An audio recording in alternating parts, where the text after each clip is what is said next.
Hi. I lost a big fish earlier today. Wasn't using Sufix. It was about this big. Look, slow down there, cowboy, okay?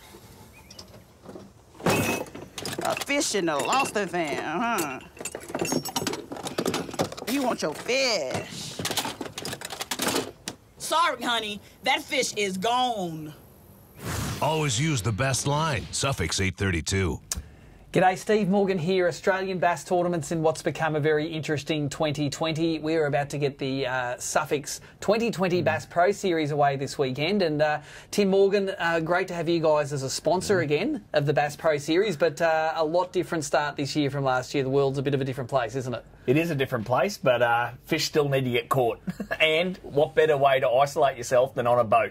That's it. Look, and seriously, we had a bit of a look at this event, and currently, right now, there's a limit of 100 people indoors can be in an event and 500 people outdoors. So we have about 84 anglers fishing at Lake Clair this weekend. Very outdoors location. Not only is it away from a lot of people, it's away from a lot of phone coverage as well. So I think there's a lot of people that have probably had enough of hearing about what's going on, and they want to just go out there, spend a little bit of time and reconnect with nature. Not have as many planes flying overhead, and maybe catch a few fish, because let's wind back to last year. The grand final, 300 out of 300 fish were caught. It was an absolute fish fest, wasn't it? Yeah, and look, on social media, nothing's hidden now, and they're catching heaps of fish out there at the moment as well. So it should be a great event. Unfortunately, I can't make this one. I'm going to try and get to most of the events this year. But good luck to all the guys fishing, and I think I'll be watching. Awesome. Now, this is, it's at Lake Clair. A little bit of background of St Clair. The talk before the coronavirus stuff was, is the lake going to be too low to fish with? So the lake's at 37%. We had a little bit of rain in January. It actually hasn't varied by 1% since January, so the levels have stabilised quite nicely, and they're going to, and it's not going to be muddy edges, and it'll be a little bit crowded on the water. But here's a comment I have. Last time we put 50 boats on a 30-kilometre long Somerset Dam, what happened to them all? They all fished in one area anyway. That's exactly right. And I think any dam you go to, the fish are going to school up somewhere, and you will have a concentration of boats. So there's going to be plenty of water out there, and it's going to be the people who pick the right technique to catch those bigger fish are the ones that are going to win. That's right. And if we learn anything from the grand final, it's those fish are spread up both arms. We had first place up one arm, second place up another arm, and we had other guys finishing high. They were catching fish right at the start line. So the St Clair at the moment, it's no secret, it's a bit of a fish fest out there, and it's going to be a great time. We had Dane Price was the winner of last year's grand final. We have a little bit of cutaways going in the background here. Dane fished, and a lot of the guys fished jigs, although at this time of the year it really could be anything from top order to jigs on the bottom, couldn't it, Timmy? Well, I had one of the best tournaments ever at St Clair when Carl won the grand final and went over to the States, but I fished the whole session on top water. So I've never done it before. I've probably never caught as many fish as I have in a tournament there. So that's one of the things I love about St Clair and Glenbourne. Pretty much you can catch them on every technique. You know, tonight when we do this, I want to say something really special. Like an exotic magic word? Exactly. Something like rutabaga. That's a root vegetable. Yeah, you're right. How about this? Abracadabra! I love it. That's awesome. Always use the best line, Sufix 832.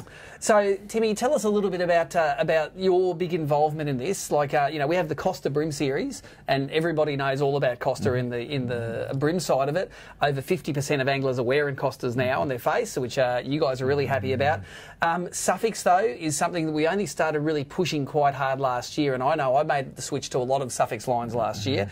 Really love them. I love the nano braid, love some of the fluorocarbons, especially the advanced fluorocarbon that you have. In the bass side of them, what's been the real stars for the bass guys in the Sufix products?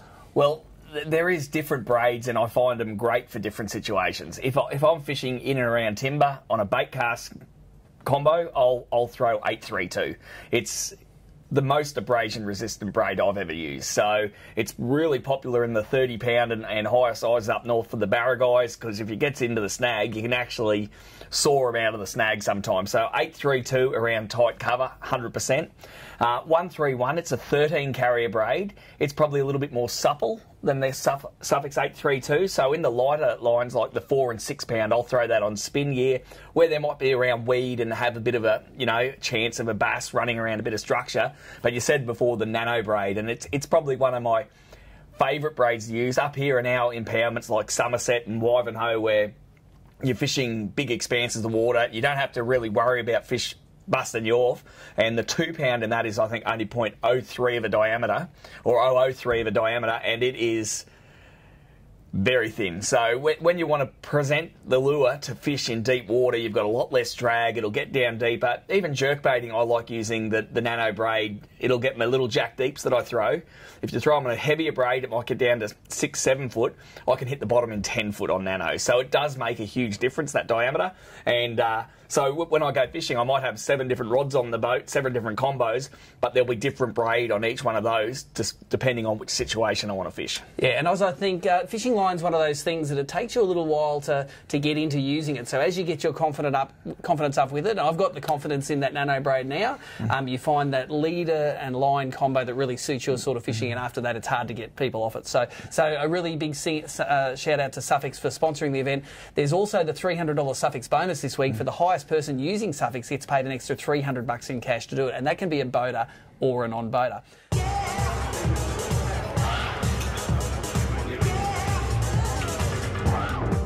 What do you see? Reminds me of muskies. I love your mind. They call it a bucket mouse because he's got a bucket mouse. Wow.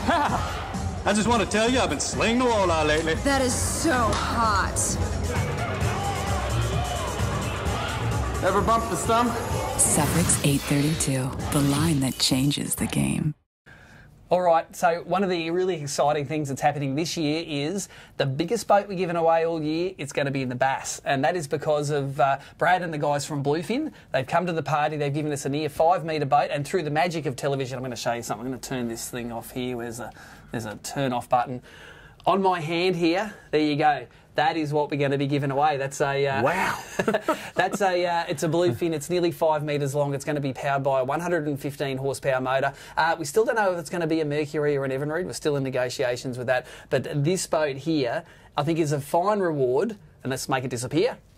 It's a fine reward for the winning Bass Pro boater this year. Last year it was $15,000, nothing to be sneezed at. But this year, a boat and trailer, you can't say sneeze at that, can you? That's why I'm coming back. I want to crack at it. Look out. You've won a few boats over the years.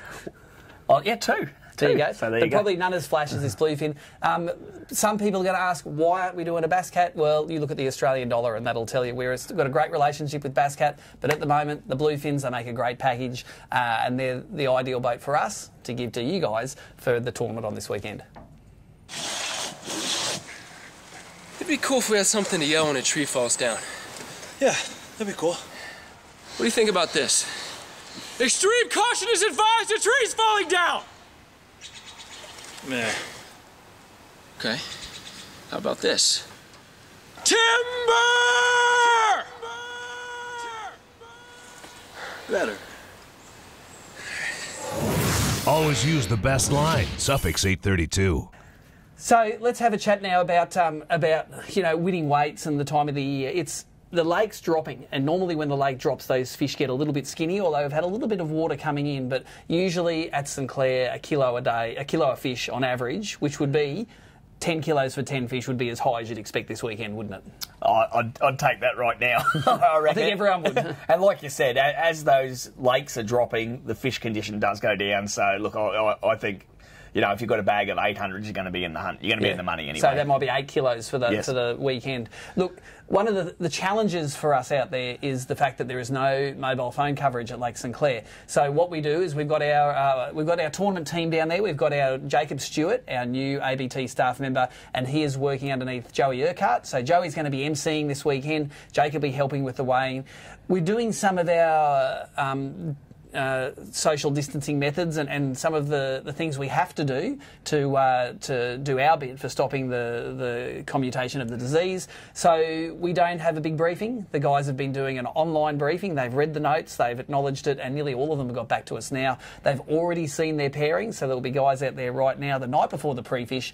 They will be planning their pre-fish maybe with the guy they're fishing with on the first day. So that's the first time that we've ever had that in an ABT event. But there's some of the things that we have to do just to make sure that we're doing the right thing and there's not that much interaction. We've heard thousands of things about the virus, but I haven't heard that it loves being in the sunny outdoors, being exposed to wind and all the elements. Cities tend to be the hotspot for it, so the guys out there, we're hoping you're going to do the right thing. I know where I'd rather be, in the city or out at St Clair fishing or stuck at home or out fishing. It's out fishing every day of the week. And like you said, I think out on a boat, you've got next to no chance of getting it. That's right. I would rather be fighting for the first prize trophy than fighting for a roll of bog roll. Correct. Look, let's have a little bit of a look at the timings for the weekend. The guys will be signing in tomorrow afternoon, and it's Thursday night when we're filming this, so Friday afternoon they're going to be signing in. There's no briefing per se, but they will be taking off at 7:01am and 7:02am over the two tournament days. On the first day they finish fishing at 2 o'clock, on the second day they finish fishing at 1 o'clock. So give it a couple of hours after that, our guys will finish up on the ground, they'll come back in, they'll type all the results in, and as soon as we know the results, they're going to be available on www.abt.org.au. So that's where you're going to see all of the results. Most of the rest of the tournaments we do this year, we're going to have live coverage. So we're going to be able to show you the live weigh-ins. We're going to put some cameras on the boats. We're putting cameras on the boats here on the weekend, but it won't be till next week until you see it. And of course, the big variable for all of us is, are we going to be able to run tournaments through this year? Are the anglers going to have the appetite to it in whatever the environment is? And are we going to be allowed to? If the government says no more sporting events, we're going to have to sort of postpone some of these events until a time where that passes. And one thing you can be guaranteed of is this will pass. Yes. It's at the moment the government are trying to achieve that balance between doing stuff and keeping on with life and keeping people alive. So, as fishing people, we know it's just a fishing tournament at the end, but people are going to need outlets, and we're going to do what we can to bring you guys the coverage from out at the lake there this weekend. So I think that's about all we've got for this afternoon. Make sure you cover the events on www.abt.org.au. That's where we're going to put everything. All of our weigh-ins this year, they're all live streamed on YouTube. We've boned Facebook because we don't think it's that flash to do it. We're going to all on YouTube, and then all of those URLs embedded on the webpage. So if you're not a subscriber to ABT Tournaments on YouTube, do it. Click the little bell, you'll get the notifications. But if all else fails, just go to the website, go to the page. Hey, everything's going to be there for you. So, Timmy, give us one of these fake handshakes. The elbows. Like that? Yep. There you go. Thank you for your sponsorship this year, and we hope the guys down at St Clair this weekend absolutely smash them.